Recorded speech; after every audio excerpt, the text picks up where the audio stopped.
Hello students, welcome to Edumantra. আমি তোমাদের Chinmoy sir. চলছিল আমার জিকে কারেন্ট অ্যাফেয়ার্স এর সিরিজ। তোমরা যারা এই ভিডিওটা প্রথম দেখছো তাদের জন্য আমি আরেকবার বলে দিই, আমি মান্থলি তোমাদের কারেন্ট অ্যাফেয়ার্স করাচ্ছি। মাসে 100টা করে টপ এমসিকিউ আমি সিলেক্ট করছি, যেখানে কারেন্ট অ্যাফেয়ার্স এর সাথে সাথে রিলেটেড জিকেও থাকছে। ঠিক আছে? কারণ তোমরা এখন জানো ডব্লিউবিসিএস সহ অন্যান্য যে কোনো পরীক্ষাতে যে জিকে গুলো যেগুলো আসছে সেগুলো কিন্তু যেগুলো নিউজে রয়েছে, বোঝা গেল? তো সেই সমস্ত জায়গা থেকে ডিরাইভ করা হচ্ছে। তো এই কারণে আমি তোমাদেরকে যে সেই তোমরা জিকেই পড়ো, আর কারেন্ট অ্যাফেয়ার্স এবং জিকে আলাদা আলাদা করে না পড়ে আমার মনে হয় একসঙ্গে পড়া ভালো। তো এই কারণে আমি কারেন্ট অ্যাফেয়ার্স এবং জিকে একসাথে আমি তোমাদেরকে করাচ্ছি। সামনে ডব্লিউবিসিএস এর প্রিলিমস রয়েছে, তা সত্ত্বেও দেখো জিকে তো জিকেই হয়, তাই না? এগুলো তোমার যে কোনো পরীক্ষার জন্য কাজে লাগবে। তোমরা যদি খুব সিরিয়াস অ্যাসপিরেন্ট দেখে থাকো, তোমরা দেখো আমি যে প্রশ্নগুলো তোমাদেরকে বলবো, পারলে তোমরা নিচে কমেন্ট সেকশনে আনসার দিও। নাও যদি আনসার দাও তাও চলবে, খাতা পেন নিয়ে বসো, নিজেরা ওই খাতাতে অন্তত উত্তরটা লিখে রেখো। ঠিক আছে? যেগুলো বলছি আমার সাথে সাথে তোমরাও পড়তে থাকো। ঠিক আছে? দেখা যাক, সামনে ডব্লিউবিসিএস এর প্রিলিমস রয়েছে, কি করা যায় না করা যায়। তোমরা ভালো করে পড়ো। এরপরে প্রিলিমস এর আগে আমি যেগুলো করাচ্ছি আমি প্র্যাকটিস শিটেও কিছু করাবো। ঠিক আছে? চলো। আচ্ছা, তো আগের দুটোতে আমরা জানুয়ারি মাসটা পুরো কভার করেছিলাম। এটা আমি ফেব্রুয়ারি মাস শুরু করলাম। ফেব্রুয়ারি মাসে এরকম এইটা প্লাস আর একটা আসবে। ঠিক আছে? চলো, তারপরে মার্চ এপ্রিল আমি ধীরে ধীরে করিয়ে যাবো। আচ্ছা, তোমাদের যদি কোনো কোয়ারি থাকে না, তোমরা কমেন্ট করে জানিও। আর তোমরা অনেকে জানতে চেয়েছো যে পিডিএফ গুলো কোথায় পাবো। পিডিএফ গুলো তোমরা ফান্ডা গ্রুপে পেতে পারো, বা তোমরা চাইলে আমাদের সঙ্গে যোগাযোগ করতে পারো। ঠিক আছে? নিচে যে আমাদের যে নম্বরগুলো দেওয়া আছে যোগাযোগ করতে পারো। ঠিক আছে? তাহলে তোমাকে আমরা বলে দিতে পারবো। চলো দেখো, বলছে one what date did India became a signatory to the Ramsar convention. কি বলেছে? বলছে কবে ইন্ডিয়া রামসর কনভেনশন সাইন করেছে। তোমাকে কিন্তু এটা জানতে চাইনি যে ইন্ডিয়া, মানে তোমরা এটা জানতে চাই যে রামসর কনভেনশন কবে হয়েছে। ভুল করবে না, 1971 সাল থেকে ঘাবড়ে যাওয়ার কোনো কারণ নেই। বুঝা গেল? আর চলো, রিলেটেড ব্যাকগ্রাউন্ড দু চারটে কথা তোমাদের বলে দিই। ওয়েটল্যান্ডকে বলা হয় কি না, নেচারস কিডনি। এই তো বলা হয় ওয়েটল্যান্ডকে। এবার এই ওয়েটল্যান্ড গুলোকে প্রোটেক্ট করার জন্য আমরা কি করেছিলাম, ইন্টারন্যাশনাল স্তরে ইরানের রামসর নামক জায়গাতে 1971 সালের 2 ফেব্রুয়ারি একটা কনভেনশন হয়েছিল। যে কনভেনশনটার নাম ছিল কি, যেখান থেকে নাম হয়েছে রামসর কনভেনশন। যেহেতু 2 ফেব্রুয়ারি দিনটা হয়েছিল এই রামসর কনভেনশন, এই কারণে আমরা প্রত্যেক বছর 2 ফেব্রুয়ারি দিনটা ইন্টারন্যাশনাল ওয়েটল্যান্ড ডে হিসেবে আমরা পালন করি। ঠিক আছে? তাহলে পরীক্ষায় কালকে জিজ্ঞাসা করতে পারি ইন্টারন্যাশনাল ওয়েটল্যান্ড ডে আমরা কোন দিন পালন করি। তো তুমি জেনে গেলে 2 ফেব্রুয়ারি পালন করি। কেন পালন করি সেটাও তুমি জেনে গেলে, রাইট? ইন্ডিয়া কিন্তু ওই বছর পার্টিসিপেট করেনি। ইন্ডিয়া সাইন করেছে তার 10 বছর বাদে। ওকে, 1981 সালে, তো অ্যাকচুয়ালি লাগু হতে হতে 1982 সাল হয়ে গেছিল। তো ইন্ডিয়া বেসিক্যালি অ্যাডপ্ট করেছে কবে, মানে অ্যাকচুয়ালি অ্যাডাপ্ট করেছে 1981-এ, লাগু হতে হতে 1982 সাল হয়ে গেছে। ঠিক আছে? তাহলে 1 ফেব্রুয়ারি 1982। এবং জানো প্রথম আমাদের এখন রামসর সাইটের সংখ্যা কতগুলো আছে? 98টা মতো আছে, তাই তো? প্রথম রামসর সাইট, আমি অ্যাজ পার নাও, কালকে এই ডেটাটা বদলে যেতে পারে, এটা খুবই স্বাভাবিক জিনিস। যদি কেউ পরে দেখো তখন হয়তো বদলে গিয়ে মোর দেন 100 হয়ে গেল, হতে পারে, না হওয়ার কোনো সমস্যা নেই, হবে, এটাই স্বাভাবিক। কিন্তু অ্যাজ পার নাও এখন আছে 98খানা। পরে তোমরা যদি কেউ ভিডিওগুলো দেখো, যদি বদলে যায়, যেগুলো অ্যাড হয়েছে একটুখানি অ্যাড করে নেবে, বাস এটাই। যে কটা রামসর সাইট আছে, তোমাদের একটা কথা বলি শোনো বাবা, যে কটা রামসর সাইট আছে, রামসর সাইট গুলো যেন তোমার মাথায় থাকে। পরীক্ষা এখান থেকে কোশ্চেন আসবেই। বোঝা গেল? যদি আমার মনে হয় সেফ জোনে থাকবে, পড়ে রাখাটাই বুদ্ধিমানের কাজ হবে।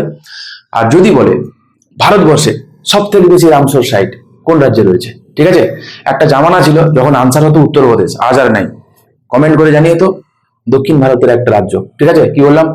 ভারতবর্ষের সব থেকে বেশি রামসর সাইট কোন রাজ্যে রয়েছে, এটা তোমরা আমাকে কমেন্ট করে জানাবে। ওকে, চলো। তো হ্যাঁ, যেটা বলছিলাম, তো ভারতবর্ষের প্রথম রামসর সাইট, তার নাম ছিল কি জানো? চিল্কা লেক। ঠিক আছে? তাহলে ভারতবর্ষের প্রথম রামসর সাইটের নাম কি? তুমি বলবে চিল্কা লেক। নাম্বার 1। গুটি কয়েক কথা আমরা আপাতত মনে রাখি, কারণ আর বলতে গেলে লম্বা হয়ে যাবে। নেক্সট কথা আমরা মাথায় রাখবো, তোমার পশ্চিমবঙ্গবাসী, তো পশ্চিমবঙ্গে কতগুলো রামসর সাইট আছে? 2খানা রয়েছে। ঠিক আছে? বিফোর 2019 কতগুলো ছিল? 1খানা ছিল। ঠিক আছে, সেই একটা কোনটা ছিল? তুমি বলবে 2002 সালে ডিক্লেয়ার করা হয়েছিল ইস্ট ক্যালকাটা ওয়েটল্যান্ডকে। কবে বললাম আমি? 2002 সালে। ওকে, পরীক্ষায় যে কতবার এসছে গো? 2002 সালে বললাম ইস্ট ক্যালকাটা ওয়েটল্যান্ড, একে রামসর সাইটের স্ট্যাটাস দেওয়া ছিল। ওকে, আচ্ছা তাহলে এখন কতগুলো আছে? দুটো বললে তো, একটা তো বলে, এটা আরেকটা কোনটা? আরেকটা হচ্ছে সুন্দরবন। ঠিক আছে, কবে দেওয়া হয়েছিল সুন্দরবনকে রামসর সাইটের স্ট্যাটাস? 2019 সালে। ঠিক আছে, 2019 সালে। যদি তোমায় এটাও প্রশ্ন করে যে ভারতবর্ষের সব থেকে বড় রামসর সাইট কোনটা, তুমি বলবে সেটাও কিন্তু সুন্দরবনই। ঠিক আছে, সেটাও কিন্তু সুন্দরবনই। এই কথাগুলো যেগুলো বললাম মাথায় রেখো, পারলে লিখে রেখো। ঠিক আছে, চলো বাকি তোমার যা ঠিক লাগে। নেক্সট কি বলছে? Which is the largest brackish water lagoon in India and its first Ramsar site. তাহলে কি বলছে? বলছে যে and its first Ramsar site. বলছে ভারতবর্ষের সব থেকে বড় ব্র্যাকিশ ওয়াটার লেগুন কোনটা, দেখেই বুঝে গেছো। এবং ভারতবর্ষের প্রথম রামসার সাইট কোনটা? কোনটা গো? চিল্কা লেক। সম্বল লেক রয়েছে কোথায়? রাজস্থানে। উলার লেক কোথায় রয়েছে? কাশ্মীরে তোমরা জানো। লোকটাক রয়েছে মণিপুরে রয়েছে। এখানে ফুমডি পাওয়া যায়। আমরা আসছি কোশ্চেনে রয়েছে, চাপের কোনো কারণ নেই। Chilka lake in Odisha is the largest brackish water lagoon in India and was designated as a Ramsar site in 1981. Okay, পরবর্তী প্রশ্ন। Which Ramsar site acts as a natural shield against cyclones and is the largest contiguous mangrove forest in the world? তো বলছে যে কোনটা একটা natural শিল্ডের কাজ করে, কোন রামসার সাইট একটা ন্যাচারাল শিল্ডের কাজ করে, কার? না সাইক্লোনের এগেইনস্টে। বুঝতেই পারছো না কাকে বলা হয়? তো স্বাভাবিক Sundarban is the right answer. ঠিক, এখানে বাদাবন রয়েছে, যে বাদাবন গুলো কি করে না সাইক্লোনকে ও কিন্তু আটকে দেয়। বুঝতে পারলে? চলো, এবং ভারতবর্ষের সব থেকে বড় রামসার সাইট কোনটা? সুন্দরবন। কবে দেওয়া হয়েছিল? বললাম 2019 সালে। ছোট ছোট কথাগুলো কিন্তু মাথায় রাখবে। হ্যাঁ, Loktak lake famous for its floating vegetation called phumdis. এটাও পরীক্ষার জন্য ইম্পর্টেন্ট। ফুমডি কাকে বলে? ফুমডি কোথায় দেখতে পাওয়া যায়? ঠিক আছে, এটা কিন্তু খুব আশ্চর্য, পৃথিবীতে এরকম কিন্তু দুটো নেই, খুব important. Is located in which state? Loktak lake পরীক্ষায় WBCS এর প্রিভিয়াস ইয়ারে প্রিলিমস মেন্স সেভারাল টাইমস এসছে। ঠিক আছে, কাইবুর লামজাও এসেছে, তো ঘুরে ফিরে এসছে। কখনো জানতে চেয়েছে ওই যে ওখানে এক ধরনের হাঙ্গুল পাওয়া যায়, সরি এক ধরনের স্ট্যাক পাওয়া যায়। স্ট্যাকটার নাম কি আমাকে কমেন্ট করে জানিয়ে তো, বোঝা গেল? তো এগুলো ঘুরে ফিরে মোটামুটি জানতে চায় যে কোথায় আছে। তো কোথায় আছে বলো না? এটা আছে মণিপুরে রয়েছে। ঠিক, পরবর্তী প্রশ্ন চলো দেখি কোশ্চেন কি বলেছে। আচ্ছা, যদি তোমাকে বলে না যে সাংহাই ডিয়ার কোথায় দেখতে পাবো, বলো তো সাংহাই ডিয়ার কোথায় দেখতে পাবো?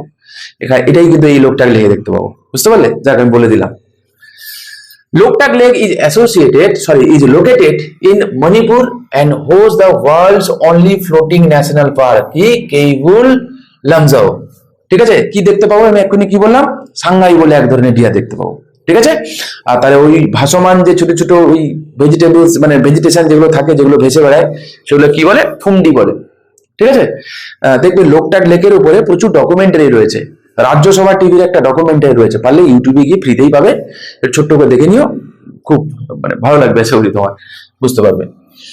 আচ্ছা, which Indian lake is recognised as the largest inland saline wetland? Mind it, largest inland saline wetland, এতগুলো কথা বলেছে, কোনটা সেটা?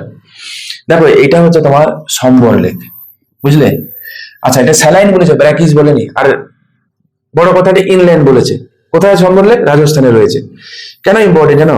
প্রথমত এটা ইম্পর্টেন্ট, এখানে প্রচুর পরিমাণে মাইগ্রেটারি বার্ড আছে, স্পেসিফিক্যালি পেলিক্যান এখানে আছে, পেলিক্যান। ওকে, আর একটা কারণে ইম্পর্টেন্ট, এখান থেকে প্রচুর পরিমাণে লবণ উৎপাদন করা হয়। ভারতবর্ষের যে কটা জায়গা থেকে লবণ উৎপাদন করা হয় না, এটা অন্যতম কিন্তু প্রধান সম্বল লেক, এই কথাটা মাথায় রেখো। আর একটা কথা আমি তোমাকে বলছি, এই যে এখানে ফ্লেমিঙ্গোর কথা বললাম, ফ্লেমিঙ্গো ছাড়াও প্রচুর পরিমাণে এখানে ক্রেন বা অন্যান্য মাইগ্রেটারি বার্ড স্পিসিস এখানে আছে। ফ্লেমিঙ্গো ফেস্টিভ্যাল কোথায় হয়? পরীক্ষা এটা জানতে চাওয়া হয়। ফ্লেমিঙ্গো ফেস্টিভ্যাল কোথায় হয় বলো তো? পুলিকট লেকে। ঠিক আছে, মাথায় রেখো, পুলিকট লেক কোথায় রয়েছে? অন্ধ্রপ্রদেশে রয়েছে। ঠিক আছে, তো এই ছোট ছোট কথা যেগুলো বলছি লিখে রেখো, ইম্পর্টেন্ট এগুলো। What is the theme for world wetlands day 2026? তো 2026 সালে ওয়ার্ল্ড ওয়েটল্যান্ডের থিম কি ছিল? থিম এবারে ছিল wetlands and traditional knowledge celebrating cultural heritage. ঠিক আছে, কি wetland and traditional knowledge celebrating cultural heritage. দেখো এখানে আমি অনেকগুলো কোশ্চেন্স দিয়েছি which is related to Ramsar sites, জিকেও আছে প্রচুর পরিমাণে, এগুলো করো, এগুলো পরীক্ষায় আসে, এই কারণে ইচ্ছে করে রাখা এগুলো, আর কিছু না। তোমার তো কোশ্চেন কমন নিয়ে করো, তাই না? দেখো তো চিনতে পারো কিনা 2022 সালের মেন্সের question, paper 4। When is World Pulses Day celebrated annually? World Pulses Day কবে বলো? পেপার 4 এ এই ডে গুলো থেকে কোনো বারে 4টে পর্যন্ত কোশ্চেন জানতে চেয়েছে, কম না? ভাবো, এখানে তুমি জানো যে ডে গুলো পড়ে গেলে আমি একটা কোশ্চেন ডেফিনেটলি কমন পাবো, তুমি কেন পড়ে যাবে না? তুমি আগে এইটা বলো। আর এখন পরিবর্তিত পরিস্থিতিতে 5 জুন জানতে চাইলো মানে তোমার কপাল ভালো, কিন্তু এখন তো অনেক নতুন নতুন ডে অ্যাড হচ্ছে না, তো সেইগুলো কবে পড়বে তুমি? যেগুলো সচরাচর আমরা ইম্পর্টেন্ট বলে যেগুলো জানতাম, নেই তুমি কিছু না, ডেলি একটা করে অন্তত তুমি পড়ো না, ডেলি একটা করে ডে পড়ো, যে বা মান্থলি করো, যে জানুয়ারি মাসের এই ডে গুলো আছে, ফেব্রুয়ারি মাসের ডে গুলো আছে, মার্চ মাসের ডে গুলো আছে, এক একদিন করে করে অল্প অল্প করে পড়তে করো। আর ডে থেকে কিন্তু বাবা ডব্লিউবিসিএস তুমি মেন্স দিতে যাবে এবং ডে গুলো থেকে তুমি পড়ে যাওনি, তারপর তুমি রিস্কে আছো, বুঝতে পারলে? ডব্লিউবিসিএস এর মেন্স প্রিলিমসে তো ডে থেকে কোশ্চেন থাকে, একটা কোশ্চেন অন্তত থাকে, মেন্সে পেপার 4 কিন্তু তুমি কোশ্চেন দেখতে পাবে, টেনশন নেই। চলো, আচ্ছা, পালস সম্পর্কে তোমাদের এক ছোট্ট কথা বলি, শোনো। India is the largest producer of pulse, statement number 1। Largest importer of pulse, largest consumer of pulse. তার মানে পালস সম্পর্কে তিনটে কথাই ঠিক, largest producer, consumer and importer. Okay, চলো পরবর্তী প্রশ্ন দেখি কি বলেছে। পরবর্তী প্রশ্ন বলেছে, the International Day of Women and Girls in science promotes equal participation which fields? The International Day of Women and Girl in Science promotes equal participation in which fields? জানতে চেয়েছে। আচ্ছা, arts and humanities, commerce and trade, stem মানে কি? Science, technology, engineering, mathematics. দেখে বুঝতে পারছো, stem is the right answer. The day promotes the equal participation of women and girls in STEM fields। ঠিক আছে, চলো পরবর্তী প্রশ্ন দেখি কি বলেছে। which constitutional schedules recognizes India's 22টা অফিসিয়াল ল্যাঙ্গুয়েজ? তো কোন শিডিউলে রয়েছে? খুব পাতিয়েস্ট কোশ্চেন। কত রয়েছে? 8 শিডিউলে রয়েছে। কোন পার্টে যদি বলতো, পার্ট 17তে রয়েছে, মানে 10, 5, 15, 16, 17। ঠিক আছে, মনে রেখো। আচ্ছা, 8 শিডিউলে কোন ভাষাটা নেই এটা মাথায় রাখবে। 8 শিডিউলে ভাষা যেটা নেই সেটা হচ্ছে ইংলিশ নেই। ঠিক আছে, ভাবতে কষ্ট লাগবে, সত্যি কথা। যতটুকু আমার মনে পড়ে 2015 সালে ডব্লিউবিসিএস এর মেন্স এই কোশ্চেনটা ছিল, পলিটি পেপারে ছিল এই কোশ্চেনটা। ঠিক আছে, চলো পরবর্তী কোশ্চেন দেখি। আচ্ছা, আমি এগুলো ডিটেলসে বললাম না, তোমাদের ঝুঁকে জ্ঞানে সিরিজে এখান থেকে যথেষ্ট ডিটেলসে করানো রয়েছে, যে ইনিশিয়ালি 14খানা ল্যাঙ্গুয়েজ ছিল, তাই না? পরে অ্যাড হয়েছে বাকি ল্যাঙ্গুয়েজ গুলো, রিলেটেড অ্যামেন্ডমেন্ট 21, 71, 92 সবই বলেছি, বা আগেও নিশ্চয়ই বলে থাকবো আমি তোমাদেরকে। ঠিক আছে, তো এইগুলো আমি আর রিপিট করলাম না। চলো, who launched the Tamil and Gujarati editions of the constitution of India on International Mother Language Day? ঠিক আছে, প্রথমত ইন্টারন্যাশনাল মাদার ল্যাঙ্গুয়েজ ডে পালন করা হয় কবে না? 21শে ফেব্রুয়ারি, ভাষা দিবস। তাহলে ওই ভাষা দিবসে এই বছর আমাদের দেশের ভাইস প্রেসিডেন্ট, ওকে, সিপি রাধাকৃষ্ণন জি, তিনি কি করেছেন না, তিনি তামিল এবং গুজরাটি এডিশন অফ কনস্টিটিউশন তিনি রিলিজ করেছেন। ঠিক আছে, আমরা এটা মনে রাখবো। তাহলে এখান থেকে অনেকগুলো ডেটা পেলাম। এক তো আমাদের ভাইস প্রেসিডেন্টের নাম নিশ্চয়ই তোমরা জানো না, হতেই পারে না, নাম কি? CP Radhakrishnan, number 1। তাহলে কোন দুটো ল্যাঙ্গুয়েজে করা হয়েছে? তামিল এবং গুজরাটিতে। ঠিক আছে, মাইন্ডেড। পরবর্তী প্রশ্ন বলছে, বাবা আমতে, তাই তো, বাবা আমতে founded which prominent ashram in Maharashtra for the rehabilitation of leprosy patients? তো বাবা আমতে নিচের কোনটা বানিয়েছিলেন? দেখো তো, বলছে সবরমতী আশ্রম, তাই কি? হবে কি? হবে না। আচ্ছা, আনন্দবন, তারপর কি বলছে? সেবাগ্রাম হবে না, টলস্টয় ফার্মও হবে না। আনসার কি হবে তাহলে? Anandwan. Okay, B is the right answer. Okay, চলো তাহলে Baba Amte founded Anand Van in Maharashtra for the rehabilitation and education of leprosy affected people. ঠিক আছে, আচ্ছা চলো তোমাদের একটা প্রশ্ন করি, সেটা হচ্ছে যে বাবা আমতে, এটা খুব ইম্পর্টেন্ট, সহজ একটা সাদামাটা কোশ্চেন, কিন্তু এটা বেসিক কোশ্চেন। বাবা আমতের সঙ্গে রিলেটেড একটা মুভমেন্ট তোমরা আমাকে জানিও। ঠিক আছে, চলো। দ্য নর্মদা বাঁচাও আন্দোলন, ওকে, দ্য নর্মদা বাঁচাও আন্দোলন লঞ্চ ইন 1985, তাই তো? Primarily oppose the construction of which dam? এটা খুবই খুবই খুবই খুবই খুবই ইম্পর্টেন্ট। ওকে, আচ্ছা এটাও কিন্তু খুব সহজ একটা প্রশ্ন বাবা। এই সর্দার সরোবর ড্যাম না, বলেই দিলাম, এই সর্দার সরোবর ড্যাম এটা আছে কার উপর? নর্মদা নদীর উপরে। দেখো বাকিগুলো কোনোটাই কিন্তু নর্মদা নদীর উপর নেই। ওকে, অতএব গুলিয়ে যাওয়ার কোনো কারণও নেই। এই সর্দার সরোবর ড্যাম যখন বানানো হয় তখন এখানেও প্রোটেস্ট হয়েছিল। ওকে, তুমি আমাকে বলবে এখানে কোন কোন পার্সোনালিটি এর সঙ্গে রিলেটেড ছিল। ওকে, বোঝা গেল কি বোঝা গেল না? কি বললাম, এর সঙ্গে রিলেটেড পার্সোনালিটি কে কে ছিল। ওকে, চলো দুটো আমি করলাম। এটা খুব সহজ সাদামাটা একটা কোশ্চেন, তোমরা পারবে। আবারও বলছি, তোমরা যদি আমাকে আনসার দিতে না পারো বা যদি কমেন্ট করতে না পারো, নিজেরা অন্তত খাতায় লিখে রেখো, আমি প্রমিস করছি পরীক্ষায় কোশ্চেন আসবে। বোঝা গেল? আচ্ছা চলো। হু ফাউন্ডেড দ্য আর্য সমাজ in 1875 to promote Vedic values and social reform? Back to the বেদা কে বলেছিল? স্বামী দয়ানন্দ সরস্বতী। ঠিক আছে, স্বামী দয়ানন্দ সরস্বতী। ঠিক আছে, so C is the right answer. Arya Samaj বানিয়েছিলেন, তাই না? কবে বানিয়েছিলেন? 1875 সালে। তিনি বলেছিলেন কি? ব্যাক টু দ্য বেদা বলেছিল না? এটা খুবই ইম্পর্টেন্ট, কিন্তু মনে রেখো। পরবর্তী প্রশ্ন, ইন হিজ ওয়ার্ক, কোথায়? Satyarth Prakash, Swami Dayanand Saraswati opposed that the original home of Aryan was where? চলো দেখো, অরিজিনাল হোম অফ আরিয়ান আমাদের বেদিক সিভিলাইজেশন যখন আমরা পড়েছিলাম, তো কোথা থেকে এসছে, কি ব্যাপার, রিলেটেড প্রচুর ব্যক্তির নানান কমেন্ট ছিল। ঠিক আছে, তো দয়ানন্দ সরস্বতী কি বলেছিল? যে আরিয়ানটা কোথা থেকে এসছে? না, তারা টিবেট থেকে এসছে। ওকে, আচ্ছা তিনি তার কোন বইতে এই কথাটা বলেছিলেন? সত্যার্থ প্রকাশ, বেদভাষ্য ভূমিকা, এই বইগুলো কিন্তু ওনারই লেখা। ঠিক আছে, এগুলো আমরা মনে রাখবো। ঠিক আছে, চলো পরবর্তী প্রশ্ন দেখি। তাহলে তিনি কি বলেছিলেন? সত্যার্থ প্রকাশ তিনি কি বলেছিলেন? যে original home of the Aryan was Tibet. Central Asian theory কার ছিল বলো তো? সেন্ট্রাল এশিয়ান থিওরি কার ছিল? Next question, India observes National Women's Day on 13th February to mark the birth anniversary of which leader? এটা তো ভয়ঙ্কর লেভেলের ইম্পর্টেন্ট। কেন বলতো? কারণ এই ব্যক্তিটা হচ্ছে সরোজিনী নাইডু। বুঝতে পারলে? আচ্ছা সরোজিনী নাইডু কেন ইম্পর্টেন্ট জানো? ভারতবর্ষের প্রথম মহিলা মুখ্যমন্ত্রী, তার নাম কি? এটা পরীক্ষায় আসে। আরেকটা খুব কোশ্চেন আছে, সেটা হচ্ছে first women governor in India. ঠিক আছে, তো প্রথম মহিলা গভর্নর যিনি ছিলেন তিনি কিন্তু ছিলেন কে? এই সরোজিনী নাইডু।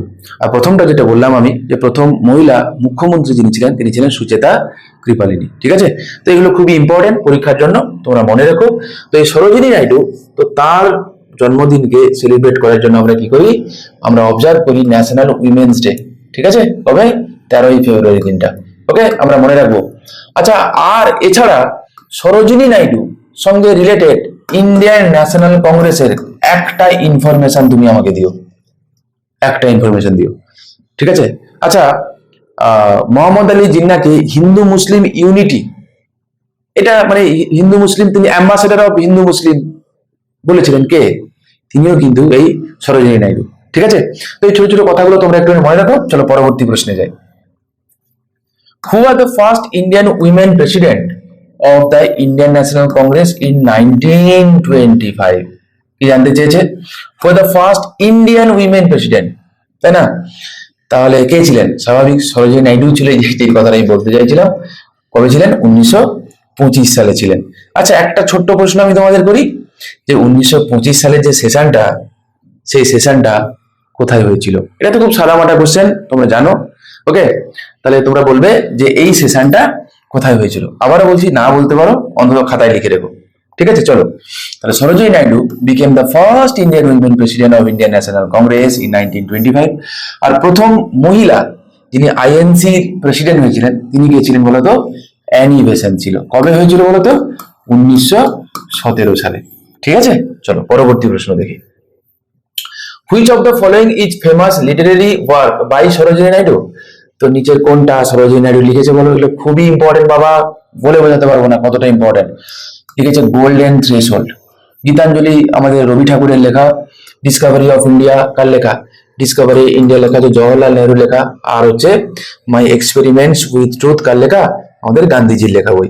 ঠিক আছে, আচ্ছা এছাড়া তিনি আর যে বইগুলো লিখেছে, আমি সরোজিনী নাইডুর কথা বলছি, দ্য বার্ড অফ টাইম, মনে রেখো, দ্য গোল্ডেন থ্রেশহোল্ড এবং দ্য বার্ড অফ টাইম, দুটোই ভয়ঙ্কর লেভেলের ইম্পর্টেন্ট, দুটোই পরীক্ষায় আসার মতো, দুটো পরীক্ষায় আসবেও, কারণ প্রিভিয়াসলি এসেছে। Next question, who won the Crafoord Prize 2026 for pioneering research on climate change and atmospheric science? তো এটা কে পেয়েছে?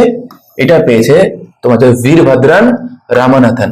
ঠিক আছে, বীরভদ্রন রামানাথন। ওকে, চলো পরবর্তী প্রশ্ন দেখি কি বলেছে। At the 68th Grammy Award, the Dalai Lama won his first Grammy for which spoken word album? ঠিক আছে, স্পোকেন ওয়ার্ড অ্যালবাম। তো বলছে যে 68 গ্র্যামি অ্যাওয়ার্ডে দালাই লামা এই বছর প্রথম, তোমরা জানো আশা করি, তিনি গ্র্যামি অ্যাওয়ার্ড জিতেছেন। কোনটার জন্য? কোন অ্যালবামের জন্য তিনি গ্র্যামি অ্যাওয়ার্ডটা পেয়ে? জানতে চেয়েছে। হচ্ছে কি? মেডিটেশনস এর জন্য। ঠিক আছে, মেডিটেশন মনে রেখো। পরবর্তী প্রশ্ন, হুইচ, এটা কিন্তু খুব ইম্পর্টেন্ট গো, জানো তো, এটা খুবই ইম্পর্টেন্ট, এই প্রথমবার পেলো আর কি Dalai Lama. Which Indian city is set two host Prince Williams the earth shoot prize in 2026? বলছে which Indian city is set two host Prince Williams the earth shoot prize in 2026?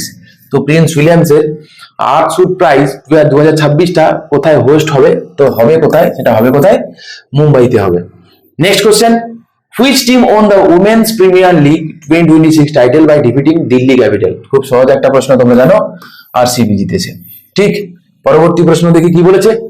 বলছে India won its 6th ICC under 19 men's cricket world cup title in 2026 by defeating which country in the final? আচ্ছা, এখানে Australia, England, Pakistan, আর কি হবে? South Africa. তো তোমরা জানো, তোমরা খেলা তো তোমরা দেখেইছো নিশ্চয়ই, ইংল্যান্ডের সঙ্গে খেলা হয়েছিল, তাই না? চলো, B is the right answer. ঠিক আছে, চলো পরবর্তী কোশ্চেন দেখি। Which country will host the 25th edition of winter Olympic game? ঠিক আছে, তো হুইচ কান্ট্রি, কোন দেশ হোস্ট করতে চলেছে winter Olympic, 25th edition of winter Olympic? সেটা হচ্ছে ইতালি। ইতালি হোস্ট করতে চলেছে। এগুলো খুব সহজ সহজ প্রশ্ন। According to Stanford University's global AI vibrancy ranking 2025, what is ইন্ডিয়ার গ্লোবাল র্যাঙ্ক? ইন্ডিয়াতে থার্ড। এবার তো আমাদের এআই সামিট হলো ইন্ডিয়াতে, তোমরা জানো আশা করি। তো বলা হলো ইন্ডিয়াতে কত, না এআইতে ইন্ডিয়া 3 নম্বর র্যাঙ্কে রয়েছে। পরবর্তী প্রশ্ন, exercise Khanjar is a joint special forces exercise between India and which other country? India and Kyrgyzstan. ঠিক আছে, B is the right answer. চলো, আচ্ছা কোন দেশের সঙ্গে, আমার ইন্ডিয়ার সঙ্গে অনেক বাইল্যাটারাল এবং মাল্টিল্যাটারাল এক্সারসাইজ গুলো হয়? তো এই নামগুলো কিন্তু একই থাকে, শুধু সালগুলো বদলে যায়। এই যা তোমরা এগুলো একসঙ্গে ধরে পড়ে মুখস্থ করে রেখো, বুঝতে পারলে? ইকুয়ারিন কার সাথে হয়, মৈত্রী কার সাথে হয়, যুদ্ধ অভ্যাস কার কার সাথে হয়, বুঝতে পারলে? ভারতের সঙ্গে শ্রীলঙ্কার কার, তার নাম কি? তো এইগুলো মালাবার কার কার সাথে হয়, তো এগুলো একটুখানি মনে রেখো, কারণ এগুলো কিন্তু ঘুরিয়ে ফিরিয়ে কোশ্চেন আসে। যেগুলো বললাম বিভিন্ন মিলিটারি এক্সারসাইজ গুলো ইন্ডিয়ার সঙ্গে যেগুলো যেগুলো আছে। হ্যাঁ, চলো, where was the 16th edition of exercise Vijay Prahar between India and US scheduled to be held? তার মানে দেখো, এই যে বিজয় প্রহর, তোমরা জানো এটা ইন্ডিয়ার সঙ্গে আমেরিকারই হয়। তো এবারে কোথায় হবে বলে বলা হয়েছে? এবারে বলা হয়েছে কোথায়? বাকলো। ঠিক আছে, বাকলো হিমাচল প্রদেশে হবে। ওকে, পরবর্তী প্রশ্ন, how is green ammonia fundamental different from grey ammonia? দেখো, গ্রিন অ্যামোনিয়া যেটা আছে না, সেটা যখন তৈরি করা হয়, it is produced using nitrogen and green hydrogen. Okay, এবং জেনারেটেড ভায়া রিনিউয়েবল এনার্জি। একদমই তাই, এটাই হচ্ছে মৌলিক difference. Green ammonia uses nitrogen plus green hydrogen from renewable energy resulting near zero carbon footprint. এটা কিন্তু খুবই ইম্পর্টেন্ট, ঠিক আছে। চলো, ইউপিএসসি তোমাদের কোশ্চেন জিজ্ঞাসা করছিল যে হাইড্রোজেনকে ফুয়েল হিসেবে যখন ইউজ করি এমিট করলে কি বেরোয়? জল। ইউপিএসসি তে 2024-এ সম্ভবত 2024-এর প্রিলিমস এসেছিল ইউপিএসসি, তো এই কোশ্চেন গুলো কিন্তু থাকে, ঠিক আছে, সায়েন্স অ্যান্ড টেকনোলজি থেকে আসে। নেক্সট বলছে who recently led the liberal democratic party to a landslide victory becoming Japan's first female prime minister. তোমরা জানো আশা করি কি? সানে তাকিচি, ঠিক আছে, সানে তাকাইচি। তো B is the right answer. তো ইনি হচ্ছেন জাপানের প্রথম ফিমেল প্রাইম মিনিস্টার। এটা কিন্তু খুব ইম্পর্টেন্ট, খুবই ইম্পর্টেন্ট, জাপান বলে কথা, তো মনে রাখতেই হবে। Next question, Tariq Rahman, the son of Khaleda Zia, is said to become the next prime minister of which country? এটা কোনো কোশ্চেন হিস্ট্রি নয়, খুব সাদামাটা একটা কোশ্চেন। তোমাকে জিজ্ঞাসা করতে পারে যে তারিক রহমান তিনি কোন পার্টি থেকে বিলং করেন, ঠিক আছে, নাও জিজ্ঞাসা করতে পারে, বা এটাও জিজ্ঞাসা করতে পারে যে বাংলাদেশের কারেন্টলি প্রাইম মিনিস্টারের নাম কি।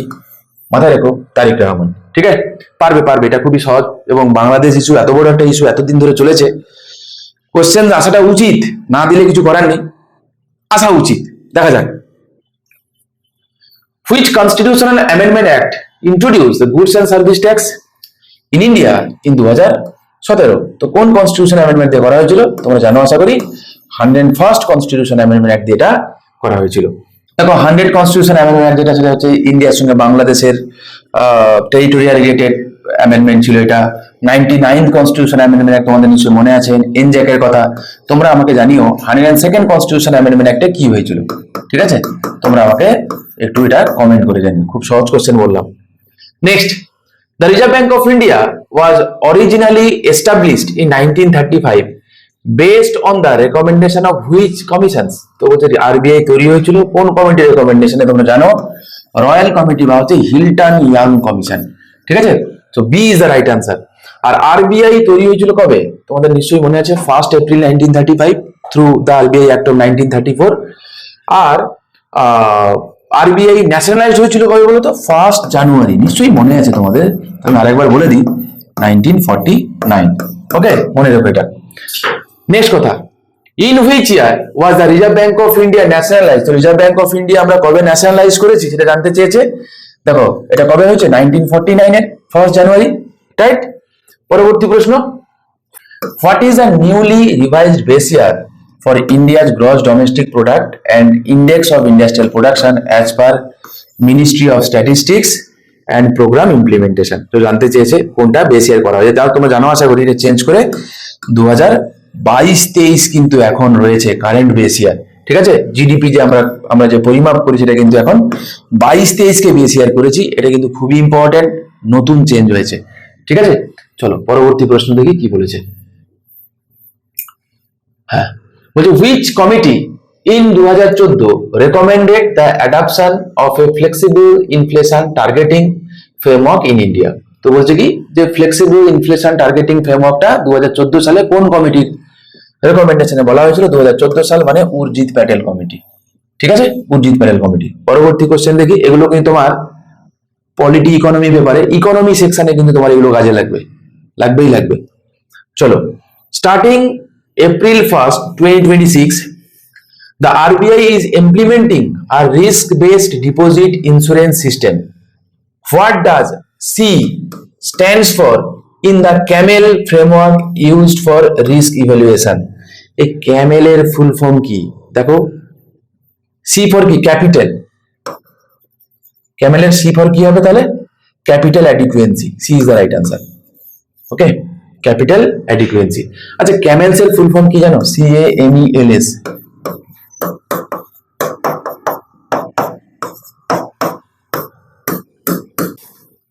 আচ্ছা, এই ক্যামেলস এর ফুল ফর্মটা কি? C for capital adequacy, A for তোমার হচ্ছে asset quality,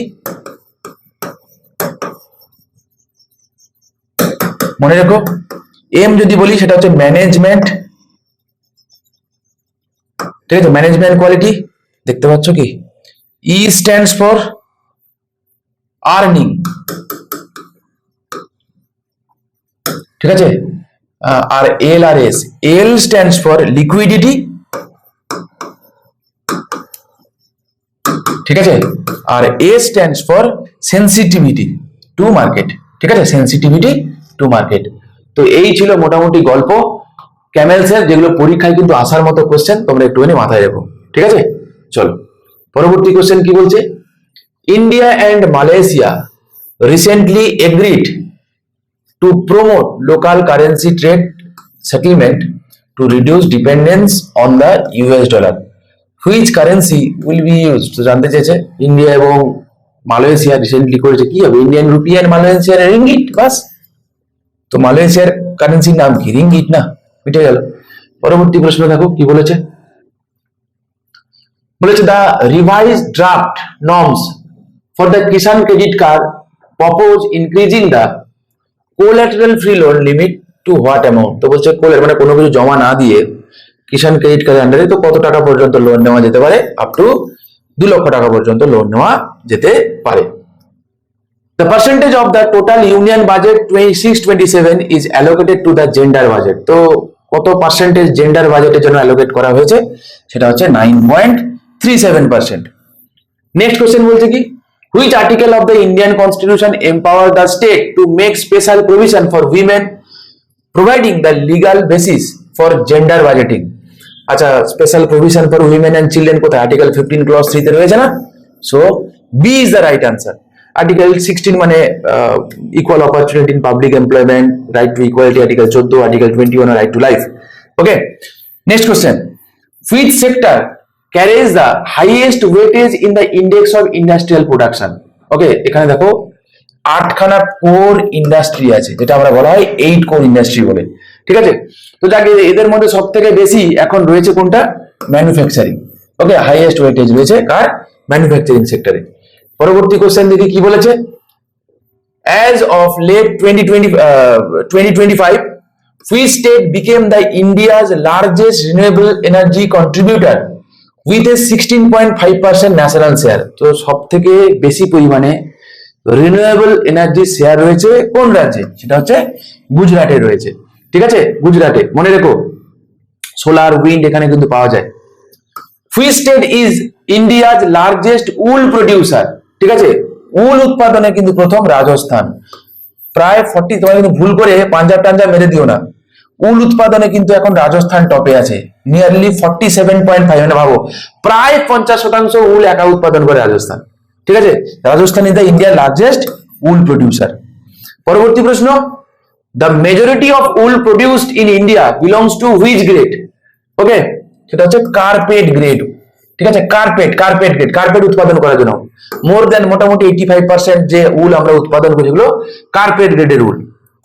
next question, where was the self reliance in pulses mission launched to make India a global exporter of pulse? তো বলছে এখানে কোথায় আমরা লঞ্চ করেছি জানতে চেয়েছে, সুরাটে, আমলাহাতে মধ্যপ্রদেশে, পুনে নাকি লুধিয়ানাতে? এটা করা হয়েছে কোথায়, আমলাহাতে মধ্যপ্রদেশে, ঠিক আছে। কেন বলো তো, তোমরা মাথায় রাখবে মধ্যপ্রদেশ কিন্তু পালস উৎপাদনে নাম্বার 1, ঠিক আছে, মধ্যপ্রদেশ কিন্তু পালস উৎপাদনে নাম্বার 1, এবং জানো তো স্পাইস উৎপাদনেও কিন্তু এখন মধ্যপ্রদেশ নাম্বার 1-এ হয়ে গেছে, আর কিন্তু কেরালা নেই, এই কথাটা মাথায় রাখবে, স্পাইস উৎপাদনে কিন্তু এখন কেরালা নেই, এখন কিন্তু মধ্যপ্রদেশ নাম্বার 1 হয়ে গেছে। এই ছোট ছোট কথা তোমরা মনে রাখবে কিন্তু। পরবর্তী প্রশ্ন কি বলছে, NITI Aayog released a blueprint to transform which state into a clean energy hub by 2035 with investment of nearly 7.5 lakh crore? তবে কোন রাজ্যে নীতি আয়োগ এটা ব্লুপ্রিন্ট বানিয়েছে, নীতি আয়োগ ব্লুপ্রিন্ট বানিয়েছে, মাইন্ড ইট, সেখানে একটা ক্লিন এনার্জি হাব বানানো হবে, সেটা হচ্ছে সাউথ ইন্ডিয়ার একটা রাজ্য, that is Andhra Pradesh. Okay, next বলছে the Amaravati quantum valley project was launched in which state? এটাও ওয়ান্স अगेन কোথায়, অন্ধ্রপ্রদেশে। ওকে, নেক্সট কোশ্চেন আছে, বলো তো এই যে অন্ধ্রপ্রদেশের ক্যাপিটালটাই তো অমরাবতী, তাই না? ইন্ডিয়াজ ফার্স্ট মেলোডি রোড, যদিও সে বন্ধ করে দেওয়া হয়েছে, লোকজনের মানে এত আওয়াজ টাওয়াজ করছে, লোকজন কমপ্লেন করেছে, বেকার ওয়েস্ট অফ মানি, এছাড়া কিচ্ছু না। মেলোডি না হলে আমাদের দেশে এত কিছুর অভাব রয়েছে, সেগুলো আমার মনে হয় ফুলফিল করা মানে দরকার ছিল আগে। ওই একটা ভাইব্রেশন ক্রিয়েট করে কি হবে লোকজনের করে, এতগুলো বেকার বেকার টাকাগুলো নষ্ট হলো। বড় কথা কি, যদি কোনো ইউটিলিটি থাকবে একরকম গল্প, এর কোনো ইউটিলিটিই নেই। কি ইউটিলিটি? কারোর গান শুনতে ইচ্ছা করেছে, নর্মাল যারা গাড়িতে আছে, গাড়িতেই খুব ভালো সাউন্ড সিস্টেম থাকে, শুনতেই পারে চাপের কি আছে। তো বলেছিল যে ওখানে নাকি ট্রাফিক ম্যানেজমেন্টের জন্য হেল্প হবে, কি হয়েছে ভগবান জানে। আর উল্টে এখন বন্ধ করে দিয়েছে, তা লাভের লাভ কি হলো বলো, তাই না? টাকাগুলো নষ্ট ছাড়া কোথায়, বুঝতেই পারছো। আনসার হবে কি, মুম্বাই। পরবর্তী প্রশ্ন, the CCEA approved a major infrastructure project featuring India's first underwater road cum rail tunnel under which river? তো কোথায় করার কথা চলছে? সেটা হচ্ছে ব্রহ্মপুত্রতে। The project features a twin tube underwater road cum rail tunnel under the Brahmaputra river, খুব important. আর ভারতবর্ষের প্রথম মেট্রো রেল আন্ডার ওয়াটার করা হয়েছে কোথায়? আমাদের কলকাতাতে। ঠিক আছে, এই তো তোমরা জানো, এটা খুব সহজ প্রশ্ন ছিল। তারপর কি বলছে, Waaree Energies is setting up India's largest lithium ion battery giga factory in which district? জানতে চেয়েছে। এটা করা হয়েছে কোথায়, মানে করা হচ্ছে কোথায়? আনাকাপল্লিতে। ঠিক আছে, কোথায় সেটা? অন্ধ্রপ্রদেশে। অন্ধ্রপ্রদেশে। ঠিক আছে, চলো। তাহলে যদি তোমাকে কালকে জিজ্ঞাসা করে যে ভারতবর্ষের সব থেকে বড় lithium ion battery giga factory কোন রাজ্যে রয়েছে? অন্ধ্রপ্রদেশে রয়েছে। ঠিক আছে, চলো last question. From 1st April 2026, the National Highway Authority of India has mandated that national highway toll payments will be processed exclusively through which methods? তোমরা জানো সেটা করা হয়েছে কোথায়? FASTag and UPI. ঠিক আছে, it is the right answer. তো এইগুলোই ছিল ফেব্রুয়ারি মাসের প্রথম 50টা গুরুত্বপূর্ণ জিকে এবং কারেন্ট অ্যাফেয়ার্স। তোমাদের কোশ্চেনগুলো কেমন লেগেছে বা লাগছে তোমরা অবশ্যই কমেন্ট করে জানিও। যদি ভালো লাগে একটা কমেন্ট করে যেও, আমারও ভালো লাগবে, আর কিছু না। আর যে প্রশ্নগুলো করলাম তোমরা তোমরা পারলে সেগুলো তোমরা কমেন্ট করে জানিও। নাও যদি কমেন্ট করো, অন্তত নিজেরা লিখে রেখো খাতাতে, কারণ পরীক্ষায় বাবা কিন্তু এগুলো আসবে। বুঝতে পারলে? যাক, এগুলোই ছিল। দেখা হচ্ছে নেক্সট ভিডিওতে। তোমরা এই সিরিজগুলো দেখতে থাকো, রেগুলার তোমরা দেখো। আশা করি তোমাদের প্রিপারেশনে হেল্পই করবে। ভালো থেকো, দেখা হচ্ছে নেক্সট ভিডিওতে।